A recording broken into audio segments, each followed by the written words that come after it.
వికలాంగుల హక్కుల చట్టం 2016 అమలుకు ప్రభుత్వం ప్రత్యేక చర్యలు తీసుకోవాలని హైకోర్టు సీనియర్ న్యాయవాది రాపోలు భాస్కర్ కోరారు. దిల్సుఖ్ నగర్లో ఏర్పాటు చేసిన సమావేశంలో మాట్లాడుతూ సంక్షేమ పథకాల్లో స్థానిక ఎన్నికల్లో వికలాంగుల చట్టం ప్రకారం 5% కోటా కేటాయించాలని డిమాండ్ చేశారు. రాష్ట్రంలో వికలాంగుల కేసుల పరిష్కారానికి సెక్షన్ 83, 84 ఆర్పిడి యాక్ట్ను అమలు పరిచి ప్రత్యేక కోర్టులు, పబ్లిక్ ప్రాసిక్యూటర్లను నియమించాలని కోరారు. తెలంగాణలో 20 లక్షల కుటుంబాలలో 80 లక్షల మంది వికలాంగులు ఉన్నారని తెలిపారు. ప్రభుత్వం వికలాంగులకు ప్రత్యేక సంక్షేమ పథకాలు కల్పించాలని విజ్ఞప్తి చేశారు. వికలాంగుల సమస్యలపై సీఎం రేవంత్ రెడ్డికి వినతి పత్రాన్ని అందజేసినట్లు తెలిపారు. ఒకటి శాశ్వతంగా ఒక మంచి కార్యక్రమం చేయాలని ఈరోజు ఈ యొక్క ప్రెస్ మీట్ పెట్టడం జరిగింది. మరి రాపోల్ భాస్కర్ గారు అడ్వకేట్ చెప్పిన కొన్ని విషయాలతో పాటు ఇంకొక ముఖ్య విషయము, ఈ మధ్య ఆల్ ఇండియా కాంగ్రెస్ కమిటీ ఒక మేనిఫెస్టో చేసింది. మేనిఫెస్టోలో పేజ్ నెంబర్ 8.8 ఏమని పెట్టిందంటే provide representation to the person with disabilities in local bodies అన్నది. రాజస్థాన్లో నేను పోయాను, రాజస్థాన్ పోయాను, ఛత్తీస్గఢ్ పోయాను. ఆ చట్టం కాపీలు కూడా తేవటం జరిగింది. రాజస్థాన్లో వికలాంగులకు అక్కడున్న స్థానిక బాడీలో వికలాంగులకు అవకాశం ఉంది, చట్టం చేసిర్రు వాళ్ళు. ఛత్తీస్గఢ్లో చట్టం చేసిర్రు. మా రిక్వెస్ట్ ఏంటంటే ఆల్ ఇండియా కాంగ్రెస్ కమిటీ చెప్పింది, తర్వాత 2 కాంగ్రెస్ రాష్ట్రాలు అమలు చేసినాయి. అందుకే మొన్న ఛత్తీస్గఢ్, మొన్న బీజేపీ, అంతకుముందు 5 ఏళ్లలో 2019 చట్టం, 2021 చట్టం. ఆ 2 చట్టాలను కూడా మేము రాపోల్ భాస్కర్ గారి ఆధ్వర్యంలో ఒక రిప్రజెంటేషన్ తయారు చేసి ముఖ్యమంత్రి గారిని కలవబోతున్నాం. ఈ తెలంగాణలో కూడా నామినేటెడ్గా కానీ రిజర్వేషన్ కానీ స్థానిక ఎన్నికలు ఇవ్వాలి.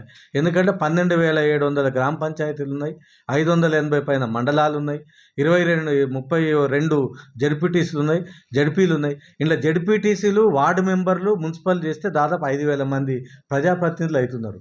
మేమేమంటున్నాం అంటే 5,000 మందిలో 5% ఇచ్చినా 250 మందికి పైన ప్రతినిధులు అవుతారు. ఒక పక్క కాంగ్రెస్ పాలించిన రాజస్థాన్లు ఇచ్చినప్పుడు, కాంగ్రెస్ పాలించి ఛత్తీస్గఢ్ ఇచ్చినప్పుడు తెలంగాణలో కాంగ్రెస్ ప్రభుత్వంలో ఇవ్వటం అనేది సమంజసం అని దాన్ని మేము రాపోల్ భాస్కర్ గారి ద్వారా ఈ చట్టాలను తీసుకుపోయి ముఖ్యమంత్రిని కలవాలనుకుంటున్నాం. ఇంకా ముఖ్యంగా ఏంటంటే ఇప్పుడున్న పార్లమెంట్ ఎన్నికల్లో కూడా మా రిక్వెస్ట్ ఏంటంటే ఈరోజు ఎస్సీ, ఎస్టీ, బీసీ, మైనార్టీ, ఇతర అన్ని వర్గాల ఓట్లను ఆకర్షిస్తారు. కానీ వికలాంగుల ఓట్లు ఏంటంటే స్కాటర్డ్ ఉంటాయని గుర్తిస్తలేరు. కానీ దాన్ని మేము రాష్ట్ర స్థాయిలో ఒక నెట్వర్క్ను స్ట్రాంగ్గా చేశాము. ఎందుకంటే రాపోల్ భాస్కర్ గారు ఎప్పుడైతే మాతో చేరారో మాకు ఒక పెద్ద వెన్నుముకలాగా వికలాంగుల వ్యవస్థకు ఉంది. 21 రకాల వికలాంగులు, 20 లక్షల మంది, దాదాపు 80 లక్షల ఓట్లు. ఈరోజు ప్రభుత్వాలు, రాజకీయ పార్టీలు ఈ విషయాన్ని ప్రత్యేకంగా తీసుకొని మాట్లాడాల్సిన అవసరం ఉంది. స్థానిక ఎన్నికల్లో మేము వికలాంగులకు చేస్తామని హామీ ఇవ్వాల్సిన అవసరం ఉన్నది. నేను Rohit Chaudhary All India Congress Committee ఈ తెలంగాణ ఇన్ఛార్జి గారితో కూడా మాట్లాడటం జరిగింది. తర్వాత వర్కింగ్ చట్టం క్లియర్గా నిర్దేశిస్తూ ఉంది. దాంతోపాటు ఈ వికలాంగుల్ని రక్షించాలనేటటువంటిది చెప్తా ఉంది. వికలాంగులకు పెన్షన్లు ఇవ్వాలి, ఇండ్లు ఇవ్వాలి. ఇందిరా ఆవాస్ యోజన అనే స్కీమ్ ఉంది, దాని కింద వికలాంగులందరికీ కూడా ఇండ్లు ఇవ్వాలి, ఇండ్లు ఇవ్వటం లేదు. తర్వాత రిజర్వేషన్లు ఇవ్వాలి, రిజర్వేషన్ ఇవ్వటం లేదు. దాంతోపాటు ఏంటంటే ఛత్తీస్గఢ్ లేదు ఇతర రాజస్థాన్ లాంటి స్టేట్లలో ఆ రాష్ట్ర ప్రభుత్వాలు వికలాంగులకు లోకల్ బాడీ ఎలక్షన్లలో కూడా మంచి రిజర్వేషన్స్ ఇవ్వడం జరిగింది.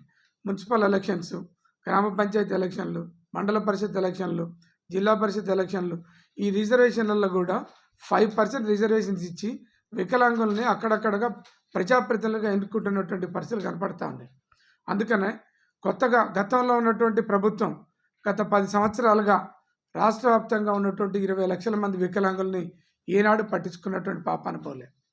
అందుకనే వచ్చినటువంటి కొత్త గవర్నమెంట్, ముఖ్యమంత్రి రేవంత్ రెడ్డి గారిని మేము కోరేది ఏంటంటే ముఖ్యంగా వికలాంగుల హక్కుల చట్టం 2016ను అమలు పరచాలని.